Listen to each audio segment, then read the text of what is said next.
So what exactly turns a common man into a terrorist? जो adrenaline rush जो सबसे ज़्यादा होता है ना, तो 18 उसी एज में, years. हाँ जी, तो ये 17, 18, 19 में ये ज्वाइन करते हैं।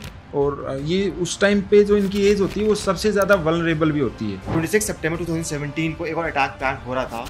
क्या वो प्लान सिमिलर था उरी अटैक की तरह? हो सकता है वो उससे बड़ा हो, क्या पता। वो जो जिसका इनकाउंटर हमने किया था, he was coming back to, उसको है ना जो इनकी बड़ी लीडरशिप ने भेजा था पीओके से। इतना जरूर थोड़ा थोड़ा आइडिया लग रहा था उनकी सबकी बातों से और लोकल्स के बिहेवियर से कि यहाँ पे ना they are planning something big, कि हो सकता है कुछ उड़ी टाइप का, कुछ सेम टू सेम कुछ और बड़ा प्लान कर रहे हो।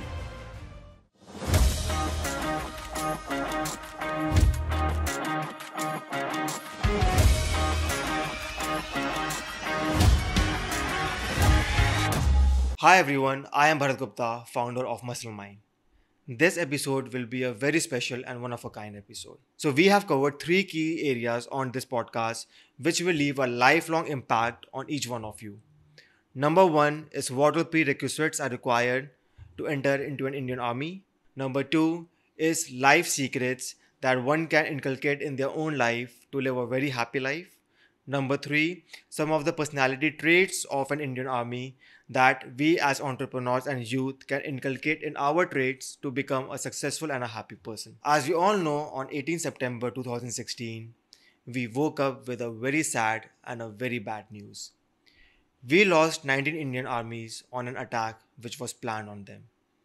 It was a very deadly attack which we famously call as an Uri attack.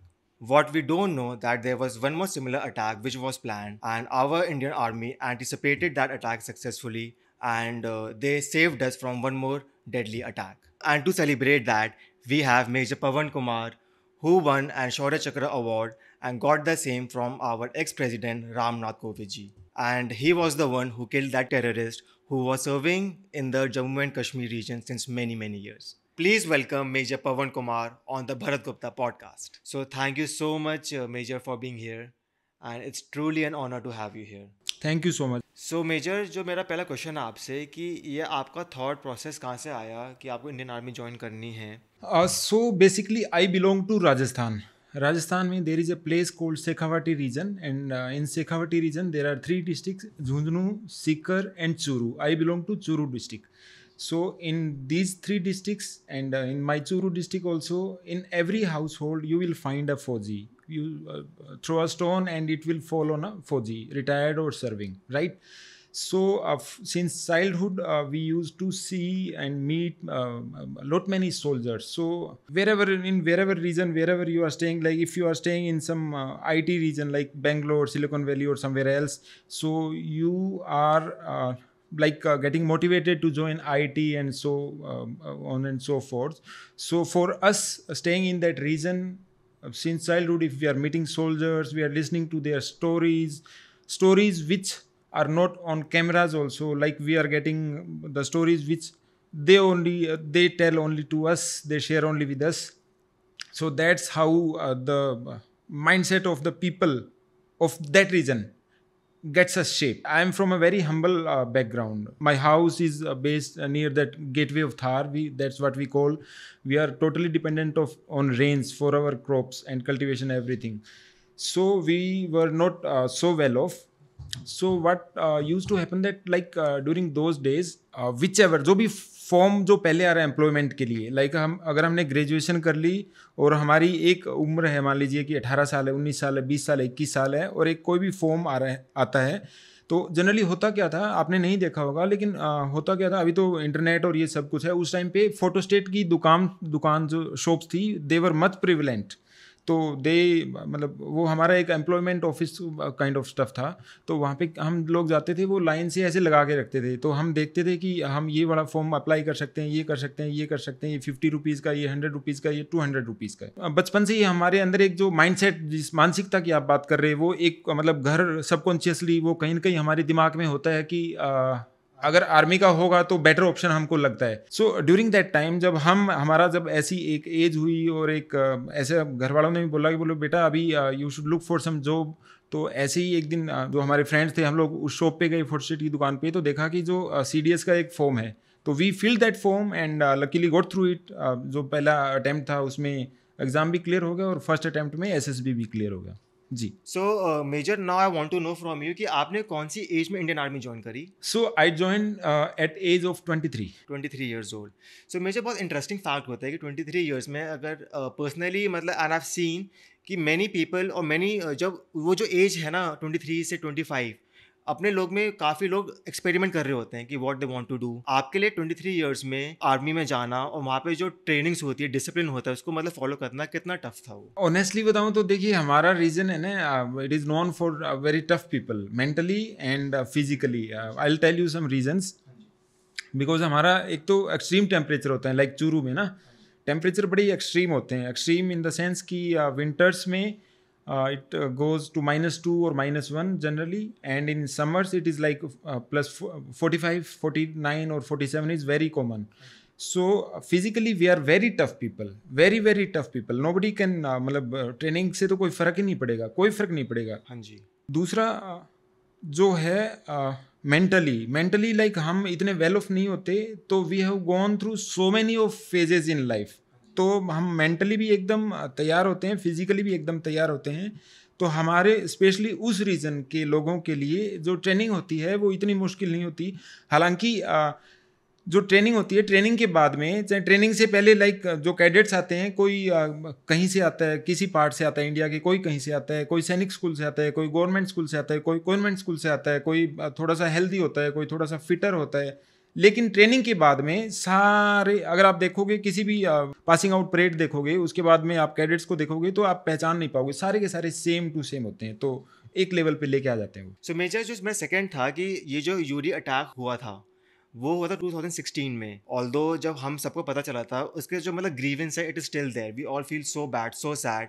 और हमारे 19 जवान की डेथ हो गई थी. Many of them were injured as well. So can you just brief us कि पूरा क्या उस दिन लाइक व्हाट, लाइक कितने बजे हुआ, क्या हुआ, उन कैसे टेररिस्ट आए? सो ये क्रॉस करके आए थे, इनका 4-5 का टेररिस्ट का एक ग्रुप था, क्रॉस करके आए थे अक्रॉस पाकिस्तान ऑक्युपाइड कश्मीर से. अब एग्जैक्टली कहाँ से आए थे दे मतलब उनकी फाइंडिंग्स में होगा.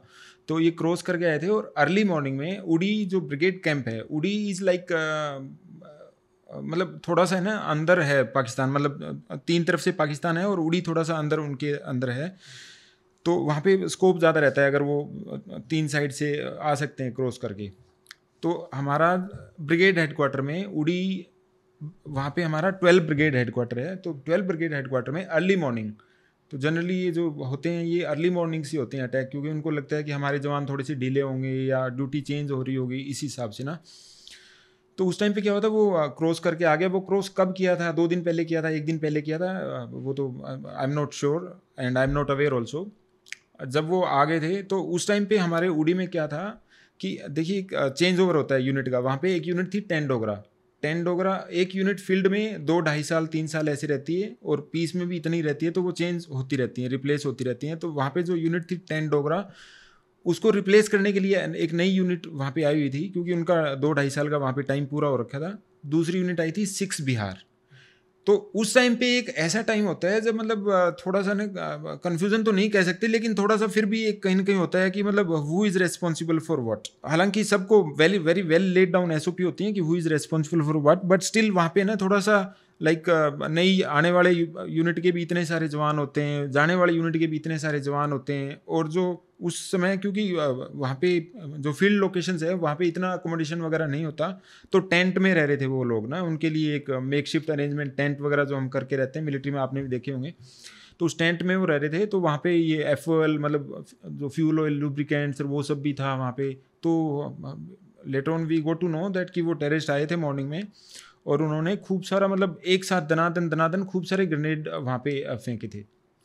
तो जिसमें उन टेंट्स में आग वगैरह भी लग गई थी. आपने अगर उस दिन फॉलो किया हो, देखा हो न्यूज़ में कवरेज को, तो बहुत सारे जो सोल्जर्स थे they were burned, their bodies were burned because of that fire. हमारे 17 तो जवान शायद उसी दिन they got killed in action, and उसके बाद में लाइक 30 गोट इंजर्ड, और 2 बाद में बेस हॉस्पिटल या R&R में यहाँ पे शहीद हो गए थे. आफ्टर 2 डेकेड्स ऐसा कोई अटैक मतलब हुआ था, मैं 20 साल के बाद. हाँ जी, हाँ जी। मतलब it was very unfortunate, yes. It was more serious because it was in the compound of 12 brigade headquarter. Brigade headquarter is well मतलब सिक्योर्ड एरिया। वो जो जितने भी आते हैं वो खुद मरने के लिए आते हैं, जो अपने आप को ब्लास्ट कर लेते हैं उनको हम फिदाइन बोलते हैं जनरली। तो वो फिदाइन अटैक करने के लिए आते हैं क्योंकि उनको पता है कि वो अभी उसके अंदर कंपाउंड के अंदर तो घुस गए, अब वो फायर करेंगे तो वहाँ पे इतनी सारी जनता, इतने सारे फौजी हैं तो उनको छोड़ेंगे तो नहीं।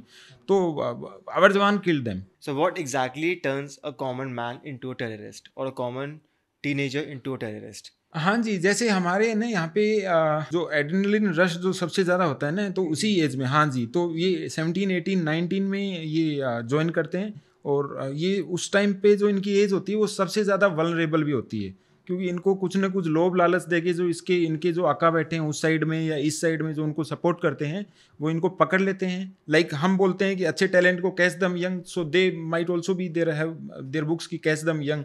तो वो भी उनको उसी टाइम पकड़ते हैं एंड दैट देन उनकी 2-3 टाइप की, 2 राय आम 2 राय खास, 2-3 टाइप की उनकी ट्रेनिंग करवाते हैं, उस साइड करवाते हैं इफ़ पॉसिबल, नहीं तो इस साइड में करवाते हैं।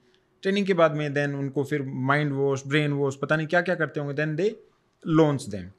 तो ये जो टेररिस्ट होते हैं ये बेसिकली दे आर ओनली मतलब ब्रेन वॉश्ड। ब्रेन वॉश किया जाता है और मतलब होते मतलब they are bad guys, we know they are terrorist and they deserve what Indian army जो करती है वो वही डिजर्व करते हैं, एब्सोल्युटली। और जो मेजर ये जो हमने सर्जिकल अटैक किया था रिटेलिएशन में, वो हमको कितना टाइम लग गया था प्लान करने के लिए? सो हमारी जो ये स्पेशल फोर्सेज है ना, आपने सुना होगा स्पेशल फोर्सेज हमारी 4, आपने अगर ब्रॉडली अगर देखा हो तो like 4, 9 special forces, para special forces, तो और 21 और ये बहुत सारी और भी है। तो ये ना बड़े ही मतलब तकड़े होते हैं एकदम।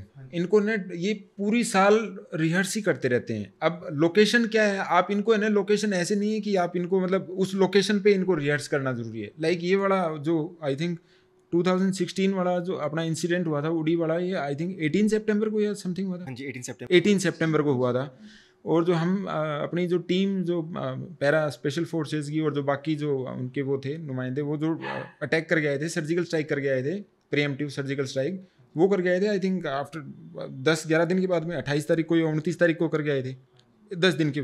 तो सोचिए 10 दिन में वो कहाँ जाके रिहर्सल करेंगे, क्या करेंगे, कुछ नहीं करेंगे। तो हमारी जो स्पेशल फोर्सेज वाले होते हैं वो हमेशा रेडी होते हैं। आप उनको कोई भी मिशन दे दो, कभी भी भेज दो, कहीं पे भी भेज दो, they are forever ready, हमेशा। तो 26 सितंबर 2017 को एक और अटैक प्लान हो रहा था, क्या वो प्लान सिमिलर था? हो सकता है वो उससे बड़ा हो, क्या पता। वो 26 सितंबर 2017 को तो जो हमारा ऑपरेशन हुआ था वो हुआ था। So that was a crossing infiltration attempt था। वो इन्फिल्ट्रेशन अटैम्प्ट में बेसिकली वो क्या करता, जिसको हमने एनकाउंटर किया था जिसका, उस दिन वो एनकाउंटर मतलब क्रॉस करके अपने इंडिया में आ जाता। और उसके बाद क्या पता वो कितने टाइम के बाद अटैक प्लान करता, that was a different thing. But the guy whom we encountered, our team encountered was a big guy and वो मतलब हम सोच नहीं सकते कि कितने बड़े लेवल का वो उनकी प्लानिंग हो रही होगी। बिकॉज उड़ी अटैक हुआ था तो उससे पहले बुरहान वानी का एनकाउंटर किया था इंडियन आर्मी ने, राइट। तो उसके बाद में इंडियन बुरहान वानी था, he was leading Hizbul Mujahideen here in Kashmir valley. तो वो इसका हेड था हिजबुल मुजाहिदीन का। वो जो जिसका एनकाउंटर हमने किया था, he was coming back to, उसको है ना इनकी बड़ी लीडरशिप ने भेजा था पीओके से, इंडिया में वापस भेज रहे थे कश्मीर में कि आप जाओ, क्योंकि उसके बाद में ना there was some kind of void Burhan Wani के बाद। दे फेल्ट, सोचिए बुरहान वानी के बाद में और जो हमारा ऑपरेशन हुआ था वो हुआ था नेक्स्ट ईयर, 1 साल बाद में, ठीक 1 साल बाद में। 1 साल तक उनका वॉइड था, बहुत ही वॉइड था कि उनके ऑपरेशंस को कोई आगे लेके जाने वाला नहीं था कश्मीर में हिजबुल मुजाहिदीन के। तो दैट्स हाउ दे प्लान कि उसको, जिस बंदे को हमने एनकाउंटर किया था, कि उसको जाओ वो और वो कमांड लेगा हिजबुल मुजाहिदीन की। सो मेजर ये जो सेकंड अटैक जो होने वाला था, ये आप लोगों ने कैसे एंटिसिपेट किया था? ये जब आपने एंटिसिपेट किया था and it went successfully well, तो हाउ वाज दैट फीलिंग? नहीं तो देखिए इंडियन आर्मी है ना इतनी तकड़ी ट्रेंड है, और इतनी, सोचिए वो जो टेररिस्ट होते हैं वो 3-3 महीने की ट्रेनिंग करते हैं, 4-4 महीने की ट्रेनिंग करते हैं, और हम साल की ट्रेनिंग, 2 साल की ट्रेनिंग, 3 साल की ट्रेनिंग, और पूरे साल हमारे मतलब अपग्रेड कार्डर चलते रहते हैं, कुछ ना कुछ प्रमोशन की ट्रेनिंग कार्डर अलग, वेपन्स की ट्रेनिंग कार्डर अलग, कोई कमांडो ट्रेनिंग। तो हम उनसे मतलब वीक तो किसी भी है ही नहीं, लेवल में भी नहीं है, वो हमसे बहुत ज़्यादा वीक हैं। तो वो चाहे कितनी कोशिश कर लो, इंडियन आर्मी उनको धर ही लेती है, कहीं नहीं जाने देगी। हो सकता है वो आज बच जाए, कल बच जाए, लेकिन बच नहीं पाएगा। सो मेजर, आप क्या वो पूरा हमको इवेंट्स बता सकते हैं? बिकॉज जो मैंने रिसर्च किया था कि रात का टाइम था, वेदर बहुत मतलब ख़राब था, और आपने कैसे उन पर एनकाउंटर किया, वो आपने क्रॉल करते हुए गए पीछे से, आपने मतलब ग्रेनेड फेंकी, क्या पूरा हमको पूरा समझा सकते हैं कि क्या उसमें आपने कैसे पूरा अटैक किया था? जी, जी।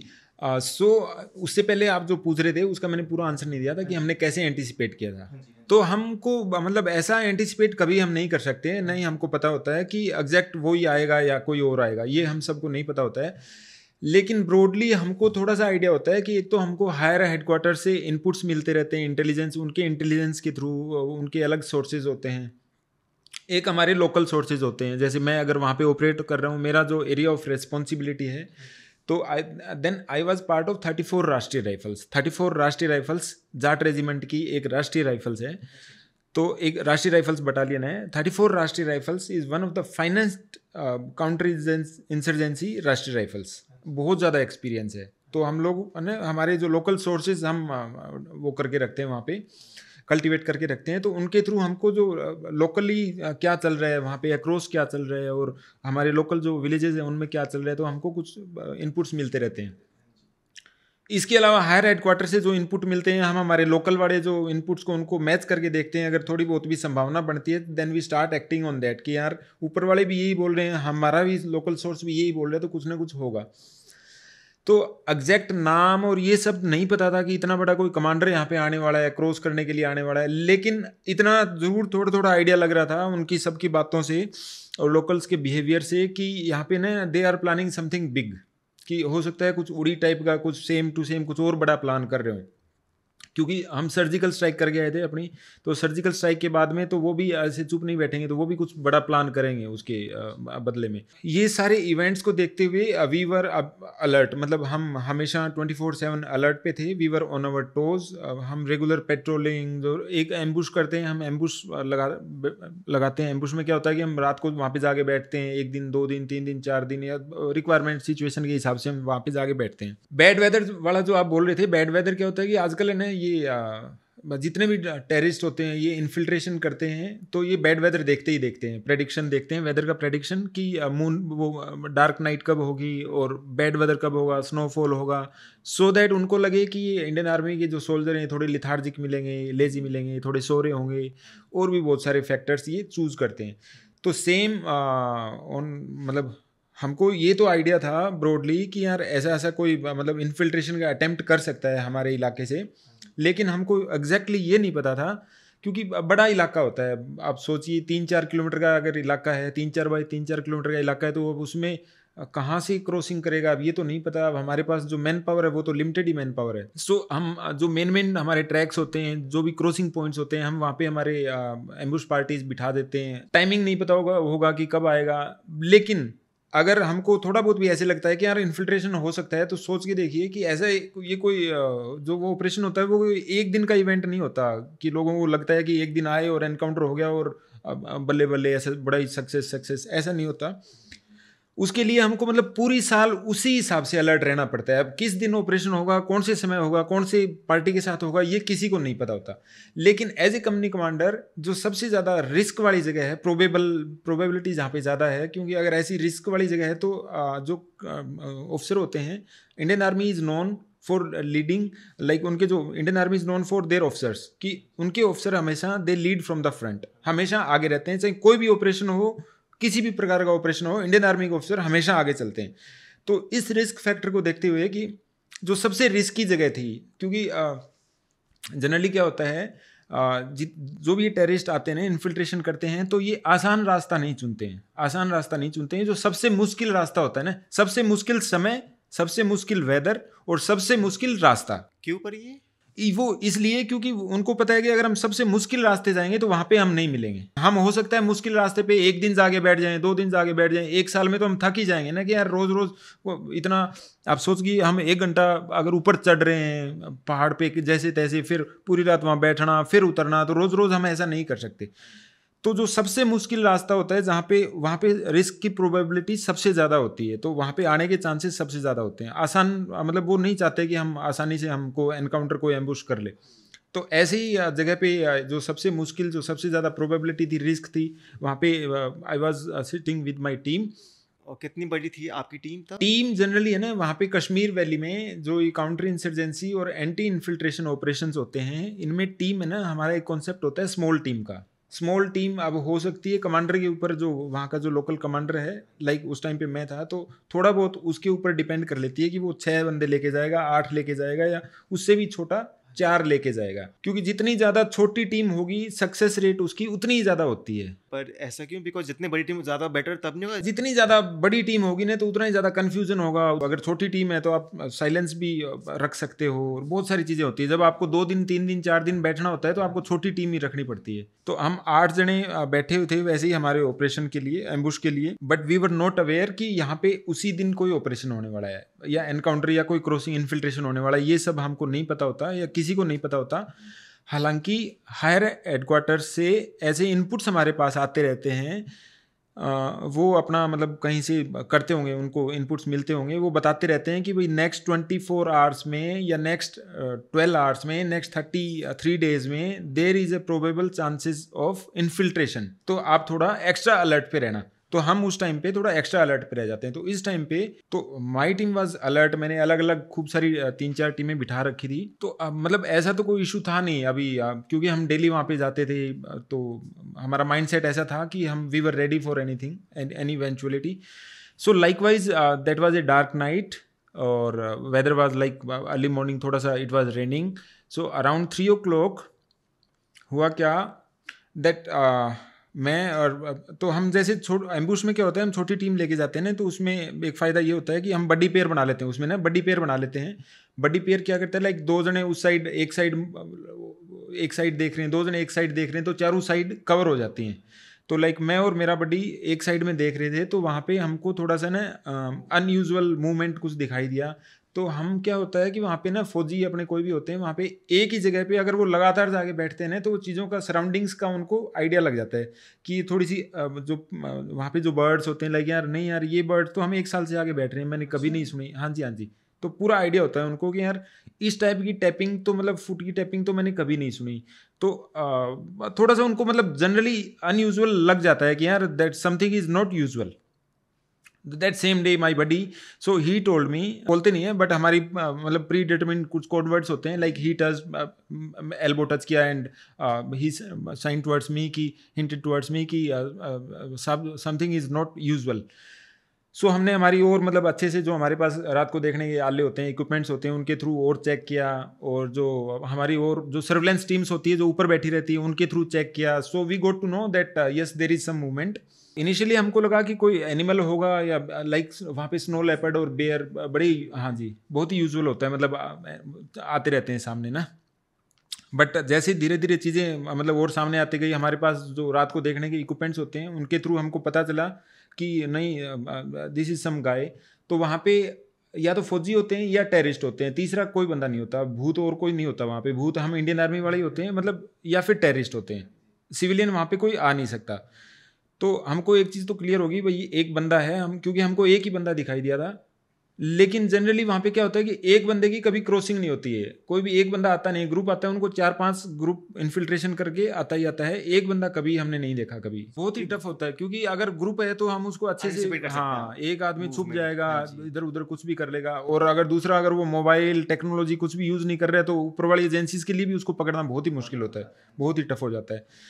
तो इसलिए वो मैं बाद में बताऊंगा कि ये जो बंदा, ये जो टेररिस्ट था जिसको हमने एनकाउंटर किया था, जिसका ये he was the longest surviving terrorist, और ये हमेशा ये 6-7 बार मतलब इंडिया से पाकिस्तान गया था, 6-7 बार इंडिया से पाकिस्तान आया था, ये कभी पकड़ा नहीं गया था, नेवर, बिकॉज ये हमेशा अकेला चलता था और कोई टेक्नोलॉजी को यूज नहीं करता था ये। तो आप कितने सालों से इनको चेस कर रहे थे आप? नहीं, मैं तो नहीं, मतलब पूरी टीम? हाँ जी, मेरी टीम भी नहीं, Indian army. Later we got to know through our higher officials कि इंडियन आर्मी वाज मतलब लाइक 20-22-25 साल से, हाँ, they were looking for it. ये बीच में एक बार कहीं 92 to 95 जेल में भी गया था, बाद में छूट गया था, कुछ छोटे मोटे चार्जेस। उसके बाद में so we will get back to that story first, then we will dwell upon next of the things. So जैसे ही हमको थोड़ा क्लियर हो गया, सो हम हमारी जगह एक मतलब सही जगह पे बैठे हुए थे। वी नो, आई न्यू कि भाई ये ठीक है, इसको मेरी रेंज में आने देते हैं, जैसे ही मेरी रेंज में आएगा तो हम इसको इजीली वो कर लेंगे। लेकिन साथ में एक सवाल और आ रहा था कि यार ये अकेला बंदा नहीं होगा, हो सकता है इसके साथी पीछे बैठे हों, ये उनका गाइड चल रहा हो या कुछ भी, मतलब बहुत सारी चीज़ें होती हैं। तो जनरली वहाँ पे जो ये टेररिस्ट आते हैं, जो इनका ग्रुप आता है ना, तो वो टेररिस्ट पीछे रहते हैं और उनका गाइड आगे आगे चलता रहता है, तो वो क्लियर करता रहता है रास्ता ना। तो ऐसे ही, लेकिन काफ़ी देर तक वो और क्लोज आ गया और क्लोज आ गया। अब चाहे वो गाइड हो चाहे कुछ कुछ भी हो, हम उसको जाने तो नहीं देंगे। हमको पीछे वाले बंदे कोई दिखाई नहीं दिए, तो थोड़ा सा ऐसे भी लगा हो सकता है अकेला ही बंदा हो, लेकिन अभी अगर हमारी रेंज में आ गया तो हम उसको क्रॉस तो नहीं करने देंगे। जैसे हमारी रेंज में आ गया तो हमारे जो प्री डिटरमिन्ड जो हमारे कोड्स होते हैं, साइन लैंग्वेज बोल लीजिए, आप कुछ भी बोल लीजिए, सिविलियंस के लिए समझने के लिए, मतलब जस्ट टू कॉम्प्रीहेंड। तो we started firing on him. और जैसे ही हमने फायर स्टार्ट किया तो मतलब हमारे पास फुल वॉल्यूम जितना भी हमारे पास था, हमने एक साथ ही, क्योंकि हमको उसको हम छोड़ना नहीं चाह रहे थे, तो हमने पूरा उसके ऊपर फायर खोल दिया। हमारे पास जितनी मैगजीन थी, हमने एक मैगजीन जो लगी हुई थी बस्ट फायर में, उसके ऊपर खाली कर दी। अंधेरा भी था, थोड़ी बारिश भी हो रही थी, तो थोड़ी देर में हमको दिखाई दिया कि, क्योंकि इट वाज वेरी क्लियर कि हम उसको इतनी क्लोज रेंज से अगर हम उसके ऊपर से फायर कर रहे हैं तो वो बंदा ढेर हो ही गया होगा। लेकिन थोड़ी देर बाद में हमारे ऊपर फायर आया, कहीं दूसरी जगह से फायर आया। तो मतलब इट वाज मतलब सेटबैक कि यार उस बंदे को तो हमने मार ही दिया, अब ये फायर कहाँ से आ गया। तो वो अंधेरे में थोड़ा सा, जो वो बंदा है ना, वो क्या अपना एक बैकपैक कैरी कर रहा था, बैकपैक। तो वो बैकपैक वहीं पे फेंक के चला गया और खुद बंदा भाग के और कहीं पे चला गया। लेकिन उस टाइम हम सोच रहे थे, वो जो लाइक कि यार ये बंदा, तो बैकपैक को हम सोच रहे थे कि ये कोई टेररिस्ट ही होगा, अंधेरे में पता नहीं चल पा रहा था। तो हम सोच रहे थे कि यार ये टेररिस्ट, तो उसको तो हमने मार दिया, ये कोई दूसरा बंदा है, तो हो सकता है इसका कोई और साथी हो, कोई बड़ा ग्रुप हो। तो उसके ऊपर उसका फायर आने लगा हमारे ऊपर। तो वो वहाँ पे ना बड़े बड़े बोल्डर्स होते हैं, बड़े बड़े पेड़ बहुत ही बड़े बड़े होते हैं, है ना। तो उसके पीछे से वो जगह चेंज कर करके फायर कर रहा था। तो मतलब हम पता नहीं लगा पा रहे थे कि यार ये कितने बंदे हैं, क्या बंदे हैं, क्या हिसाब किताब है इनका। काफ़ी देर तक फायर चला। तो ज़्यादा लंबा, जितना ज़्यादा लंबा फायर अगर चलेगा, फायर फाइट होगी ना, तो उसमें ना हमारे खुद के भी कैजुअलिटी होने के चांसेस बहुत ज़्यादा होते हैं, कि प्रोबेबिलिटी बढ़ती रहती है ना। अब कौन सी मतलब बुलेट पता नहीं अब कहाँ किसके लगे, अब पता नहीं ना। तो I did not want to take that risk कि यार मेरी जो टीम है, मैं सबसे अच्छा ऑपरेशन बताते हैं हमको, ट्रेनिंग में भी बताते हैं, हमारे सीईओ बताते हैं, हमारे सारे जो पुराने हमारे जवान होते हैं, एक्सपीरियंस जो होते हैं, वो सारे यही बताते हैं सबसे अच्छे ऑपरेशन है ना वही माना जाता है जिसमें हमारा कोई जवान की या किसी भी प्रकार की कोई क्षति ना हो, कोई कैजुअलिटी ना हो। अगर अपनी पूरी की पूरी टीम वापस अगर बेस में आ रही है, जितने लोग गए थे, 6 गए थे, 8 गए थे, तो वही सबसे सक्सेसफुल ऑपरेशन होता है। क्योंकि टेररिस्ट अगर आपसे भाग गया तो कोई बात नहीं, अगर हमारे हर जगह फौजी हैं तो वो उसकी तो सेल्फ लाइफ होती है, 4 साल, 5 साल, 2 साल, 1 साल, तो वो तो मरने के लिए आया, तो वो तो मरेगा ही मरेगा। तो काफ़ी देर फायर फाइट होने के बाद में आई थॉट कि यार नहीं, ये इतना ज़्यादा लंबा हमको नहीं खींचना चाहिए। तो उस टाइम पे आई थॉट, तो वहाँ पे ना थॉट तो मतलब ये होता है कि देखिए कि हमारे पास स्प्लिट सेकंड ऑफ टाइम होता है डिसीजन के लिए। मतलब स्प्लिट से भी आप कम सोच सकते हैं, क्योंकि वहाँ से फायर भी आ रहा है आपके ऊपर और आप फायर भी कर रहे हो, और स्प्लिट सेकंड में आपको सोचना भी है कि आपको क्या करना चाहिए। तो सिंस ये इनग्रेंड होता है कि जो मैन हम जिनको हम कमांड कर रहे हैं उनका हमको ध्यान रखना है, और उसी स्प्लिट सेकंड में आई टुक दिस डिसीजन। मेरी टीम को मैंने बताया क्यों आप उसको एंगेज करके रखो एक साइड से, बीच बीच में जैसे भी एंगेज करना है।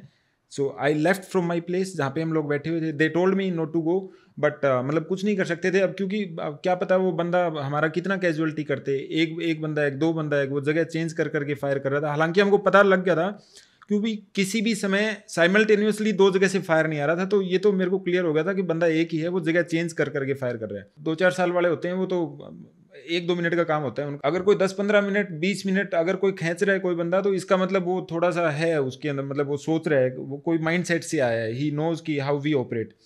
बट स्टिल सिंस वो हमारा इलाका है, दैट इज, मुझे एक चीज़ 100% पता थी कि भाई अगर वो बंदा मेरे इलाके में आके अगर हमको इतना टाइम तक वो लेफ्ट राइट कर सकता है, तो this is my bloody area, तो मैं इसको थोड़ी ऐसे जाने दूंगा।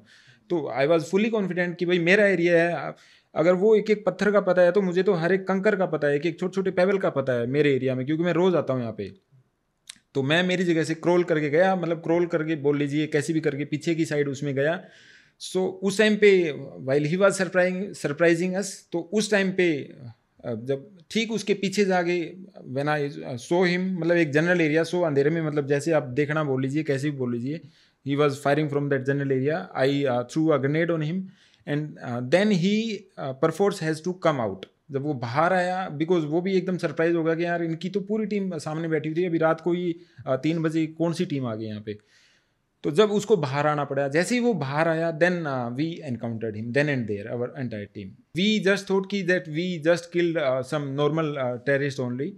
सो नेक्स्ट डे ये जो पुलिस वाले आते हैं, इन सबको ज़्यादा पता रहता है और हम लोगों को भी पता रहता है, लेकिन हमारे भी जो हायर ऑफिशियल्स आए जो काफ़ी टाइम से वहाँ पे सर्व कर रहे थे, तो उन्होंने बताया उनका मतलब, और काफ़ी सारी चीज़ें डिटेल की, आइडेंटिफिकेशन हुआ.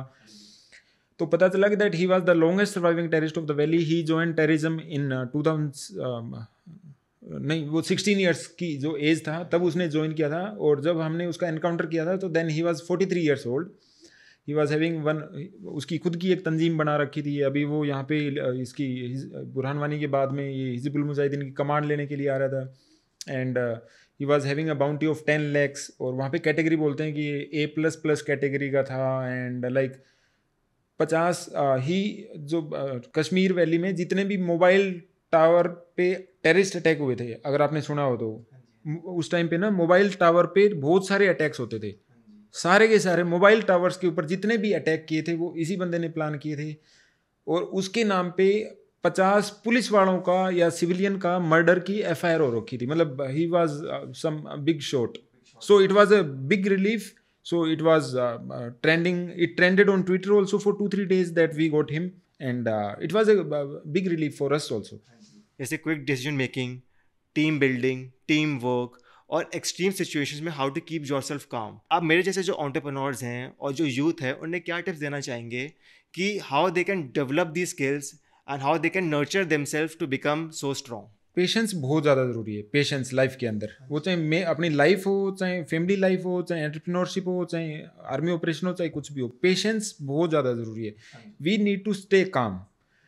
We need to stay consistent.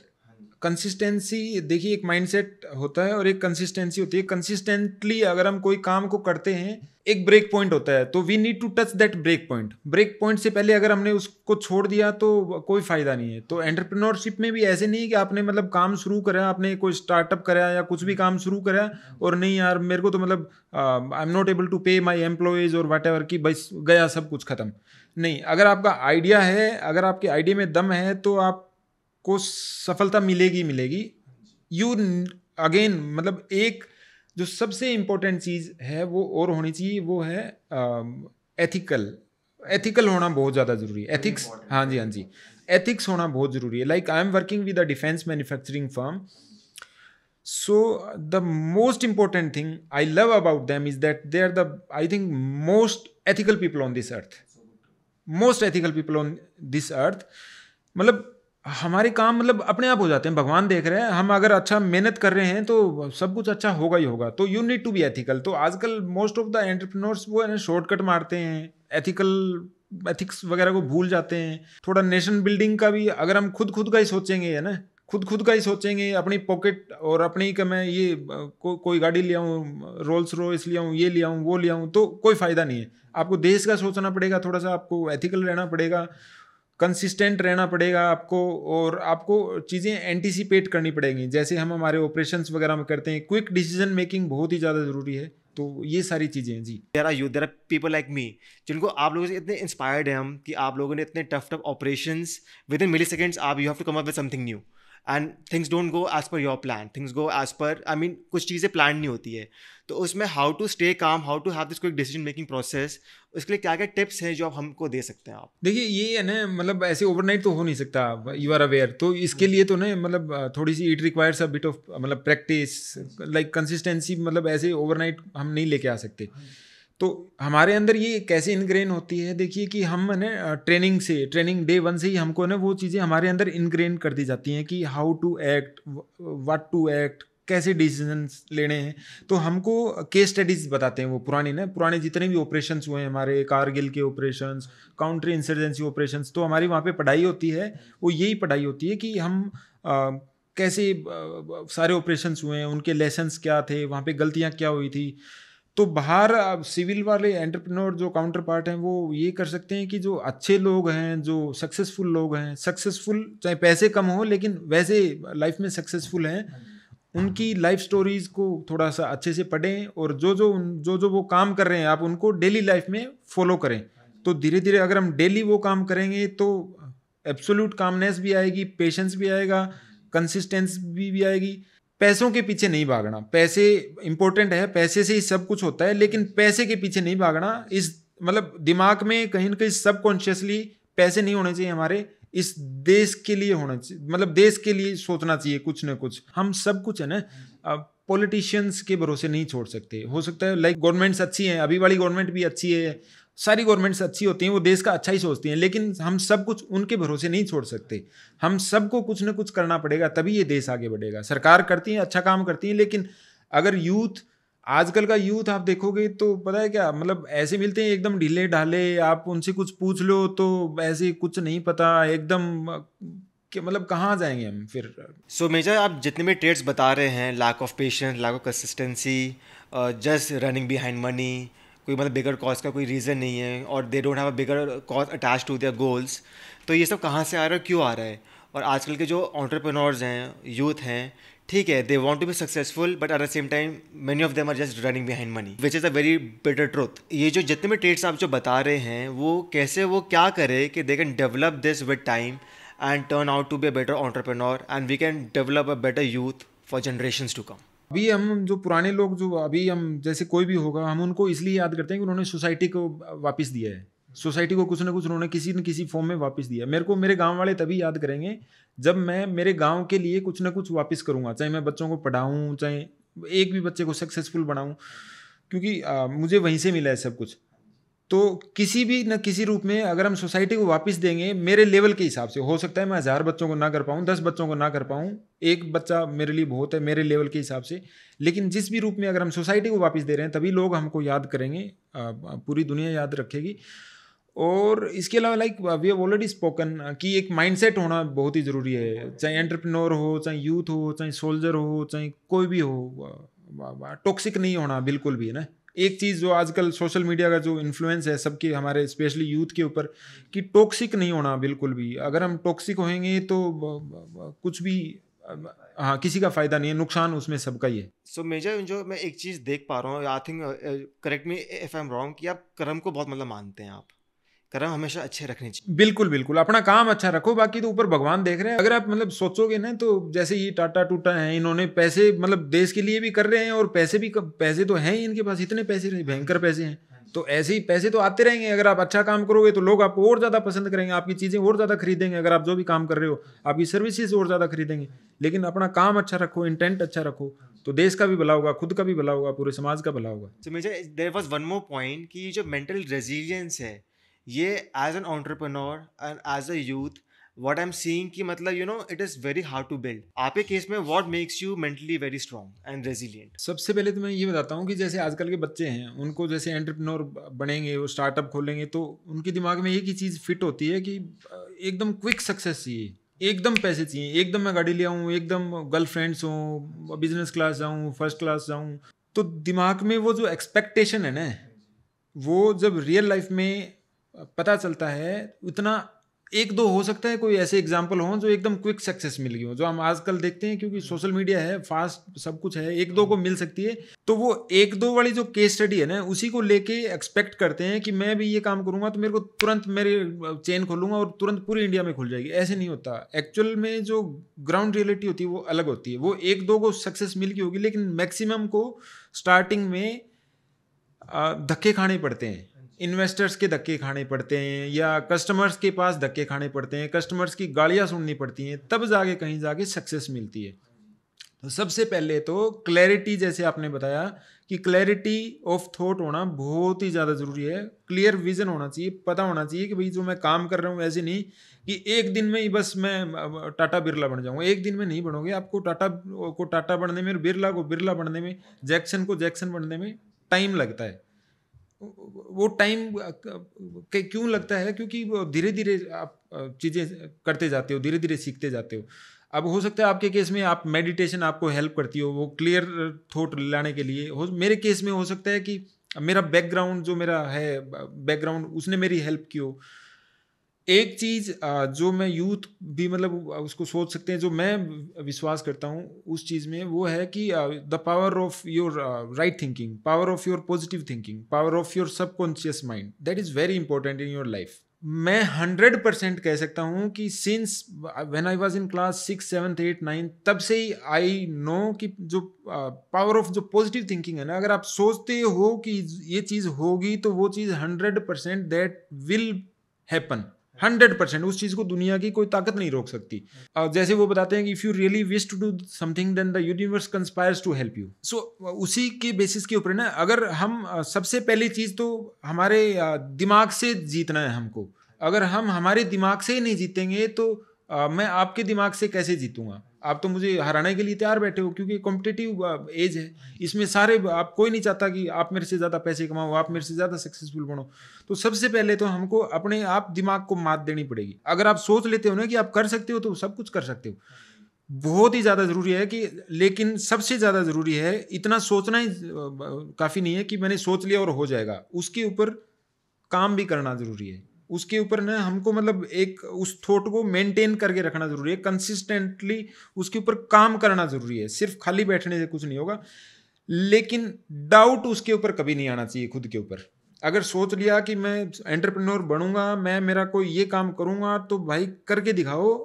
आप एक्सपेक्टेशन ज़्यादा मत रखो, सेटबैक्स आएंगे लाइफ में, जरूर नहीं हमेशा सफलता मिले, लेकिन अगर आपने सोच लिया आप कर सकते हो तो 100% कर सकते हो। एलोन मस्क के पास ऐसी शरीर पूरे दिमाग से लेके नीचे पैरों तक शरीर में ऐसी कोई एक्स्ट्रा चीज़ नहीं है जो एक हमारे पास है, मतलब नहीं हमारे पास नहीं है। दोनों का शरीर, सबका शरीर बराबर होता है। सिर्फ अगर दिमाग, ये पूरी दुनिया जितने भी पुरानी जंग जीती गई हैं, अगर लोगों ने इतने इतने मतलब पूरे दुनिया पे राज किया, वो सिर्फ दिमाग से ही किया है। शरीर सबका बराबर होता है।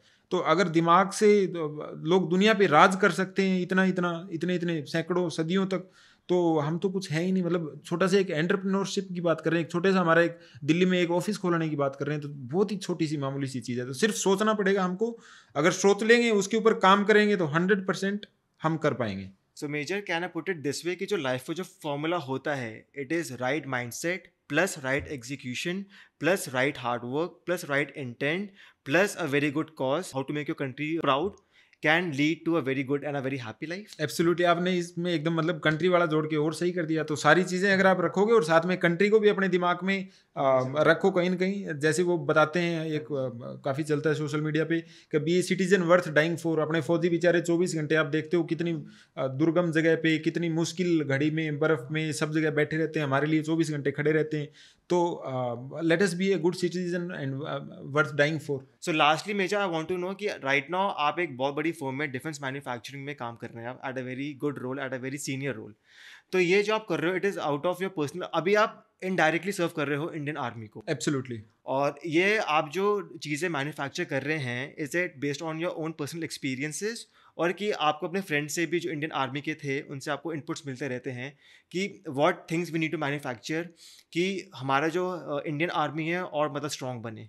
एब्सोल्युटली। तो ये क्या होता है, जैसे मेरे खुद के एक्सपीरियंसेस भी हैं, मैंने ग्राउंड पे सर्व किया है, तो मुझे पता है कि सोल्जर्स को क्या क्या रिक्वायरमेंट होती हैं। इक्विपमेंट अगर कोई आ भी गया, तो जैसे पहले तो what we can cover is like defence manufacturing का अभी है ना बूस्ट चल रहा है बहुत ही ज़्यादा। जो प्रेजेंट गवर्नमेंट है, जब से ये गवर्नमेंट आई है, तो डिफेंस मैन्युफैक्चरिंग लाइक बहुत ही अच्छा काम किया है। मैं आपको एक छोटा सा एग्जांपल बताता हूँ। डिफेंस मैन्युफैक्चरिंग से क्या हो गया, उससे पहले क्या था और अभी क्या हो गया। उससे पहले क्या था, जैसे हमारे पास कोई इक्विपमेंट आया है, तो सबसे पहले तो वो इक्विपमेंट है ना, हम कस्टम ड्यूटी लग के, पता नहीं वो कंपनी वाले इतने महंगे हमको बेचते थे। जैसे रशिया की एक कंपनी का आप सोच लीजिए, हम रशिया से एक इक्विपमेंट खरीद लें, मान लो एक राइफल खरीद रहे हैं, एक बड़ी राइफल खरीद रहे हैं। पहली बात तो वो 5 गुना कॉस्ट में आएगी। 5 गुना कॉस्ट में आएगी, वो हमारे पास आ गई। उसको एक नट मान लीजिए उसका खराब हो गया, एक नट के रिप्लेसमेंट की जरूरत है। तो उस नट की रिप्लेसमेंट है ना, हम रशिया से कैसे करेंगे, कब करेंगे? तो वो इकट्ठे करते रहेंगे 1 साल में जाके, जब तक वो इक्विपमेंट अनयूटिलाइज रहेगा, चाहे वो राइफल हो चाहे कोई इक्विपमेंट हो, अनयूटिलाइज रहेगा। 5 गुना कॉस्ट में हमने इक्विपमेंट लिया, मेंटेनेंस उसका मतलब हम कर नहीं सकते।